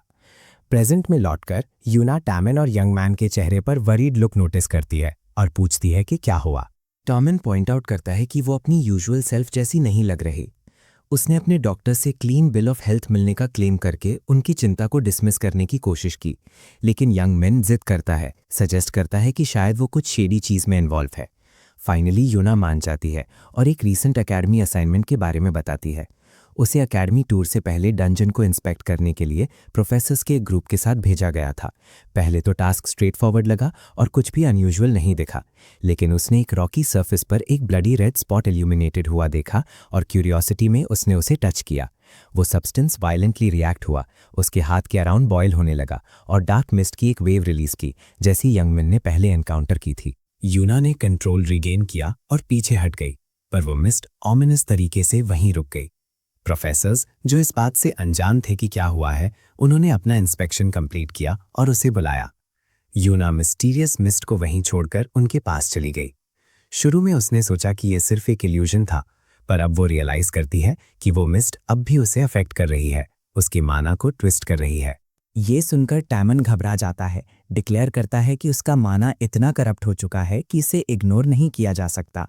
यंगमैन अब सिचुएशन को पूरी तरह से समझ चुका है और आगे आने वाली चीज़ों के लिए खुद को तैयार करता है, क्योंकि वे उस कर्स को तोड़ने की कोशिश करते हैं। टॉप एकेडमी स्टूडेंट्स में से होने के बावजूद यूना अपने माना के साथ हुई टैम्परिंग से अनजान लगती है। टैमन सिचुएशन को लेकर और भी ज़्यादा चिंतित हो जाता है, लेकिन यूना डिसमिसिव अंदाज अपनाती है, दावा करती है कि वो ठीक है और चिंता करने की कोई ज़रूरत नहीं है। हालांकि जंग इस मैटर की गंभीरता को एड्रेस करने पर जोर देता है, एक्सप्लेन करता है कि अगर इसे ऐसे ही छोड़ दिया गया तो ये कई लोगों के लिए रिस्क बन सकता है। वो उसके माना को करीब से देखने का ऑफर देता है, जिससे यूना नर्वस हो जाती है। वो प्रोटेस्ट करती है, कहती है कि उन्हें मिले हुए काफ़ी टाइम हो गया है और उसे इतना पर्सनल कुछ करने से पहले हिचकिचाना चाहिए। यंगमैन हालांकि उसे इसकी परमिशन देने के लिए जोर डालता है, जबकि टैमन टेबल के उस पार बैठा इस इंटरैक्शन को हैरानी से देखता है। यंगमैन हीलिंग लाइट एक्टिवेट करता है, अपने चारों ओर माना की एक गोल्डन ग्लो रिलीज करता है। टैमन इस एबिलिटी को तुरंत पहचान लेता है। यंगमैन ये नतीजा निकालता है कि अगर एवर्टन ऑर्गेनाइजेशन डिमोनिक पावर लेकर लोगों को कर्स कर सकती है, तो वो अपने माना को अस्थायी रूप से डिवाइन एनर्जी में कन्वर्ट करके इसका काउंटरएक्ट कर सकता है। इसे अपनी पैसिव एबिलिटी हीरोज माना के साथ कपल करके और लेसर प्रीस्टेस एस्थर के साथ इमर्स होकर उसका आशीर्वाद प्राप्त करके वो डिमोनिक इन्फ्लुएंस के खिलाफ लड़ सकता है। हालांकि ये डिवाइन पावर स्ट्रेंथ में लिमिटेड है, फिर भी ये यूना को प्रभावित करने वाले कर्स को टक्कर देती है। यंगमैन प्यूरिफिकेशन प्रोसेस शुरू करता है और यूना खुद को संभालती है। उसका डिटर्मिनेशन उस काइंडनेस को चुकाने की इच्छा से आता है जो यूना ने उसे एकेडमी में दिखाई थी। जैसे ही डिवाइन पावर असर करती है, वो तुरंत यूना के चारों ओर की ऑप्रेसिव एनर्जी को डिस्पेल कर देती है, जिससे वो सुखद रूप से सरप्राइज हो जाती है। क्विक एग्जॉर्सिज्म काम करता है। हालांकि यूना और टैमन माना के बारे में नॉलेजेबल हैं, फिर भी यंगमैन ने जो किया उससे वे हैरान रह जाते हैं। यूना तरोताज़ा महसूस करती है, जबकि टैमन की क्यूरियोसिटी बढ़ती है। हालांकि यंगमैन उनके सवालों से फ्लस्टर्ड हो जाता है, दावा करता है कि उनके द्वारा दिए गए सपोर्ट के मुकाबले उसके एक्शंस मामूली थे। दूसरी ओर टैमन और यूना यंगमैन की यूनिक एबिलिटी से बेहद खुश हैं, इसे एक रेयर और इम्प्रेसिव फीट मानते हैं।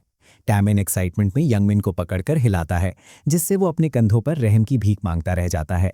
यूना उस पल से प्रभावित होकर खुशी के आंसू बहाती है। यंगमैन की सक्सेस के लिए उनकी सच्ची खुशी उनकी दोस्ती की गहराई को दर्शाती है। तब टैमन वो सवाल उठाता है जो सबके दिमाग में है, क्या अब यंगमैन एकेडमी वापस आएगा जब उसके पास एक यूनिक एबिलिटी है? यंगमैन बताता है कि वो ऑफिशियली ड्रॉप आउट करने की प्लानिंग कर रहा है, क्योंकि वो अब एक मास्टर के अंडर पढ़ाई कर रहा है। इंट्रीग्ड होने के बावजूद यूना और टैमन उस मिस्टीरियस मास्टर के बारे में और पूछताछ नहीं करते। यंगमैन डिटेल्स देने से बचता है, क्योंकि अपने मेंटर की आइडेंटिटी, जो फादर ऑफ ऑल एडवेंचरर्स है, उसे रिवील करना कोई छोटी बात नहीं है। वो इतने लंबे समय तक उन्हें अंधेरे में रखने के लिए माफ़ी मांगता है, लेकिन यूना और टैमन हमेशा की तरह सपोर्टिव दोस्त उसे आश्वस्त करते हैं कि वे बस इस बात से खुश हैं कि वो अच्छा कर रहा है। वे बस यही रिक्वेस्ट करते हैं कि वो फ्यूचर में अचानक सरप्राइज से बचने के लिए टच में रहे। यंगमैन तुरंत मान जाता है। ऐसे पक्के दोस्त पाकर वो ग्रेटफुल महसूस करता है। यंगमैन के लिए काफी समय बाद आया सबसे खुशनुमा दिन खत्म हो जाता है और वो अपने डॉर्म लौटता है। थकान से जमीन पर मुंह के बल गिर जाता है। यूना और टैमन के साथ पूरा दिन खेलने और पुरानी बातें याद करने के बाद वो थका हुआ पर संतुष्ट महसूस करता है। जब वो रेस्ट कर रहा होता है, उसे एक और एपिसोड पूरा करने का रिवॉर्ड मिलता है, एवर्टन के अगले मूव की इन्फॉर्मेशन। जब यंगमैन रिवॉर्ड स्क्रीन खोलता है तो वो शॉक में उछल पड़ता है। इन्फॉर्मेशन रिवील करती है कि एवर्टन 15 दिनों में अकादमी के डंजन फील्ड ट्रिप पर रेड करने का प्लान बना रहा है, एक बार जब वे काफ़ी डिवोटीज इकट्ठा कर लेंगे। ये जानते हुए कि रेड के दौरान यूना और टैमिन खतरे में हो सकते हैं, यंगमैन एकेडमी के प्रोफेसर्स को वार्न करने पर विचार करता है। हालांकि वो हिचकिचाता है, चिंतित है कि एवर्टन वार्निंग को इंटरसेप्ट करके अपने प्लान्स बदल सकता है। यंग मैन मैटर्स को अपने हाथों में लेने का फैसला करता है। अपनी स्टोरी में एंटागोनिस्टिक एवर्टन ऑर्गेनाइजेशन बनाने के लिए खुद को जिम्मेदार महसूस करते हुए वो उन्हें खुद रोकने का संकल्प लेता है। अपने दोस्तों को खतरे में डालने का उसका गिल्ट उसे एक्शन लेने के लिए ड्राइव करता है। अगले दिन यंग मैन खुद को बेओम जून के अंडरग्राउंड ट्रेनिंग फैसिलिटी में पाता है। वो state of the art equipment को देखकर हैरान है, जिसमें उसके बॉडी वेट से 2 गुना वजन और अनजान मशीनें शामिल हैं। वो एक कैंडी स्टोर में बच्चे की तरह महसूस करता है। बेओम जून उसके पीछे से एंटर करता है, उसे इतना शोर मचाने के लिए डांटता है। ये फैसिलिटी इम्प्रेसिव है, जिसमें ऐसे फीचर्स हैं जो अकेडमी के ट्रेनिंग रूम्स को भी पीछे छोड़ देते हैं। एक खास चीज़ है 5th generation virtual combat system, जो साउथ कोरिया में अपनी तरह का इकलौता है, जिसकी कीमत चौंकाने वाली 50 बिलियन वॉन है, यानी लगभग 37 मिलियन USD। बेओम जून नॉनशलांटली कॉस्ट को नज़रअंदाज करता है और यंगमिन को ट्रेनिंग शुरू करने का निर्देश देता है।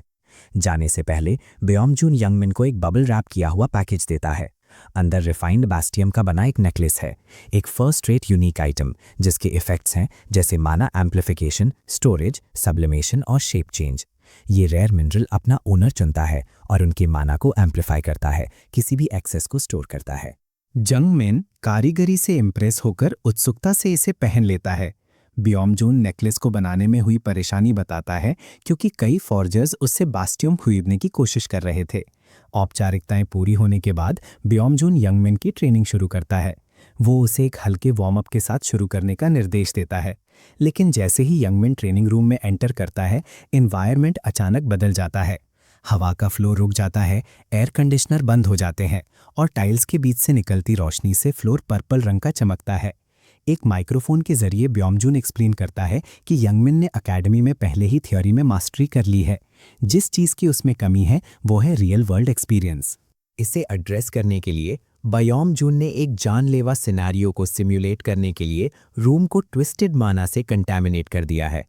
यंगमैन का हीरोज माना इस करप्टेड एनर्जी के प्रति सेंसिटिव तरीके से रिएक्ट करता है, उसे खतरनाक कंडीशन से नेविगेट करने और ओवरकम करने के लिए फोर्स करता है।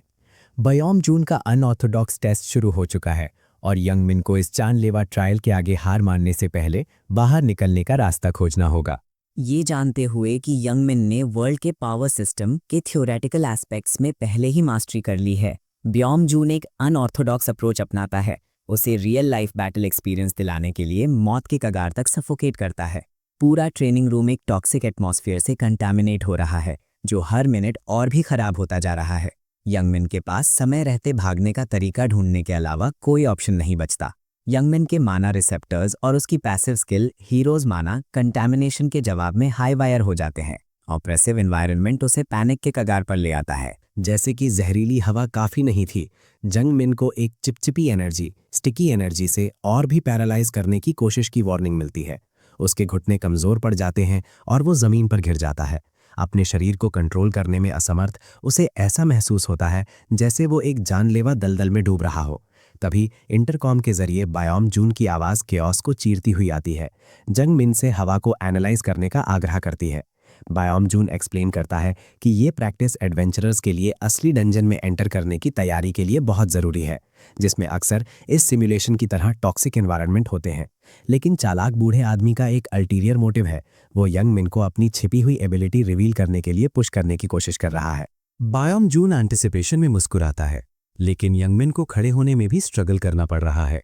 उसका चेहरा पीला पड़ चुका है और पसीने से भीगा है। लगभग 1 घंटे तक यंगमैन अपने दांत पीसता है, उस ऑडियल से पावर के साथ गुजरता है और कंटामिनेशन के लिए अडाप्ट होता है। हालांकि इम्प्रेस है, बेओम जून जानता है कि ये तो बस शुरुआत है। डंजन इकोसिस्टम्स रियल वर्ल्ड से बहुत अलग होते हैं, जहां मरे हुए लोगों द्वारा छोड़ी गई ग्रज फील्ड एनर्जीज एनवायरनमेंट को जहरीला कर देती हैं। ये ग्रजेस न केवल एडवेंचरर्स को सफोकेट करते हैं, बल्कि वाइटल ऑर्गन्स पर अटैक करने के लिए भी जाने जाते हैं, जिससे डंजन सबसे एक्सपीरियंस्ड लोगों के लिए भी खतरनाक बन जाते हैं। 57 मिनट के मार्क पर यंगमैन कांपते हुए और कोलैप्स होने के कगार पर आखिरकार बोलता है। उसकी आवाज़ थकी हुई है, फिर भी वो बेओम जून को अपनी यूनिक एबिलिटी इस्तेमाल करने की परमिशन मांगकर हैरान कर देता है। बेओम जून का शौक फ्रस्ट्रेशन में बदल जाता है जब वो यंगमिन पर चिल्लाता है कि उसने इतना इंतजार क्यों किया। जाहिर है यंगमिन ने सोचा था कि उसे अभी तक इसका इस्तेमाल करने की परमिशन नहीं थी। बेओम जून के गुस्से वाले आउटबर्स्ट से यंगमिन अजीब तरह से हंसता है, जिससे बूढ़ा आदमी और भी भड़क जाता है। अचानक ईडन, यंगमिन से जुड़ा हमेशा चौकस रहने वाला स्पिरिट, दिखाई देता है। वो गर्व से चकल करता है, रिवील करता है कि ये उसी का असिस्टेंस था हीरोज माना के जरिए, जिसने यंगमिन को इतने समय तक सहने दिया। पैसिव स्किल डिवाइन माना के साथ मिलकर कंटामिनेटेड एनवायरनमेंट पर प्यूरिफाइंग इफेक्ट डालती है। ये एक रेयर ट्रेट है जो केवल 7 हीरोज के पास होती है, जिसने यंगमिन को कब तक जिंदा रहने दिया। बिना वक्त गवाए यंगमिन एक मेडिटेटिव पोजीशन लेता है, खुद को एक गोल्डन डिवाइन ऑरा से घेर लेता है। वो रूम को प्यूरिफाई करने के लिए अपनी एनर्जी पर फोकस करता है और इमर्स करने के लिए परफेक्ट कैरेक्टर की तलाश शुरू करता है। सर्विलांस रूम से देख रहा Beom Jun edge of his seat पर है। आखिरकार चंग इमर्स एक्टिवेट करता है, लेसर प्रीस्टेस एस्थर को बुलाता है, जिसकी डिवाइन पावर अस्थायी रूप से उसकी खुद की माना को मजबूत करती है।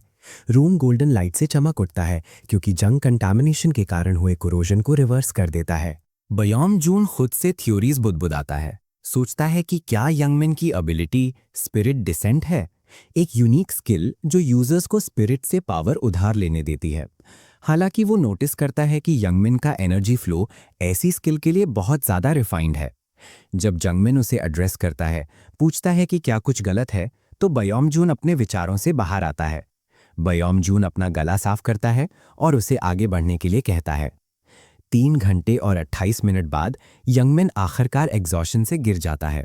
बेओम जून ऑ में देखता है, अपने स्टूडेंट को मॉन्स्टर कहता है क्योंकि वो इतनी एक्सट्रीम कंडीशंस में इतने लंबे समय तक टिका रहा।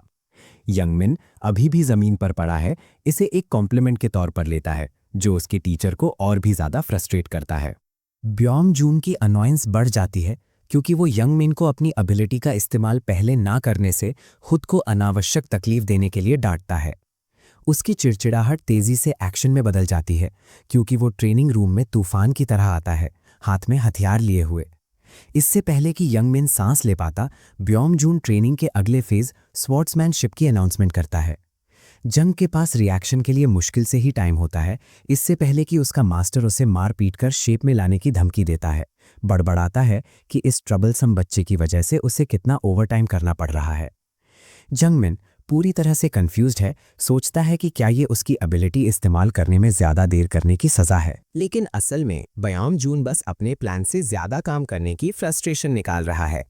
जैसे ही बेओम जून अपना हथियार उठाता है, यंगमिन का चेहरा पीला पड़ जाता है। उसके मास्टर का टेम्पर अपने बॉइलिंग पॉइंट पर पहुंच चुका है और ऐसा लगता है कि अगला ट्रेनिंग सेशन भी पिछले वाले जितना ही मुश्किल होने वाला है। बेओम जून ने एंड्योरेंस चैलेंज के ठीक बाद यंगमिन को जो ट्रेनिंग सेशन दिया, उसने कुछ फल दिया। हमारा लड़का अब लीन मीन हो चुका है और दुनिया का सामना करने के लिए तैयार है, हालांकि अभी भी थोड़ा पतला है। इस ट्रांसफॉर्मेशन ने उसके स्टार्ट्स को भी सिग्निफिकेंटली इंप्रूव किया और वो उस डंजन के बारे में कीमती इन्फॉर्मेशन हासिल करने में कामयाब रहा जहां अकेडमी फील्ड ट्रिप के लिए जाने की प्लानिंग कर रही है। ये ट्रिप ठीक 1 हफ्ते में शेफर्ड लाइट टावर के पास होने वाली है। यंगमिन के लिए अच्छी बात यह है कि ये डंजन ज़्यादा चैलेंजिंग नहीं है। फील्ड ट्रिप के लिए यही उम्मीद थी। अगर ये काफ़ी रीअश्योरिंग नहीं था तो स्टूडेंट्स को प्रोटेक्ट करने के लिए पर्सनल बॉडीगार्ड्स और प्रोफेसर्स मौजूद होंगे। दुश्मन केवल एवर्टन है।